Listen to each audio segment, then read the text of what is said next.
And now I'll show you how to create a GitHub account on mobile. And the steps will be similar for iPhones and Android phones. First of all, you have to go to a browser. You can use any browser, and in your browser search bar you have to type here GitHub sign up. And now you have to open this first link, join GitHub.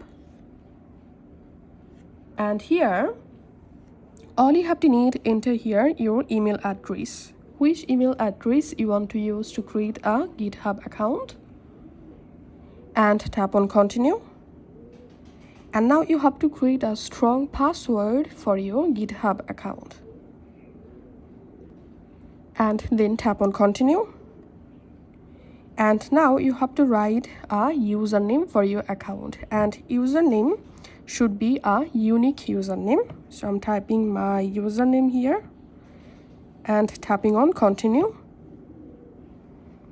And check this box if you want to get occasional product updates and announcements, and tapping on continue. And now you have to verify here, so tap on verify and solve the puzzle.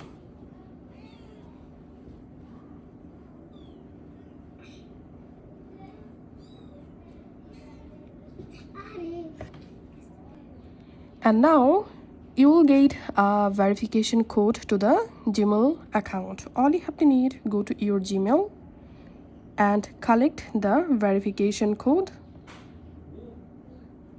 So I'm copying the code from here and adding the code in this box. Once you successfully verified your Google account, Gmail account, here as you can see my account successfully created. Now all you have to need, enter here the account email, username and password, and tap on sign in to log into your account. Tapping on sign in. And here as you can see I've successfully logged into my GitHub account. Now you have to go ahead and you have to fill up all of these options to set up your GitHub account. So that's it for now. Thanks for watching.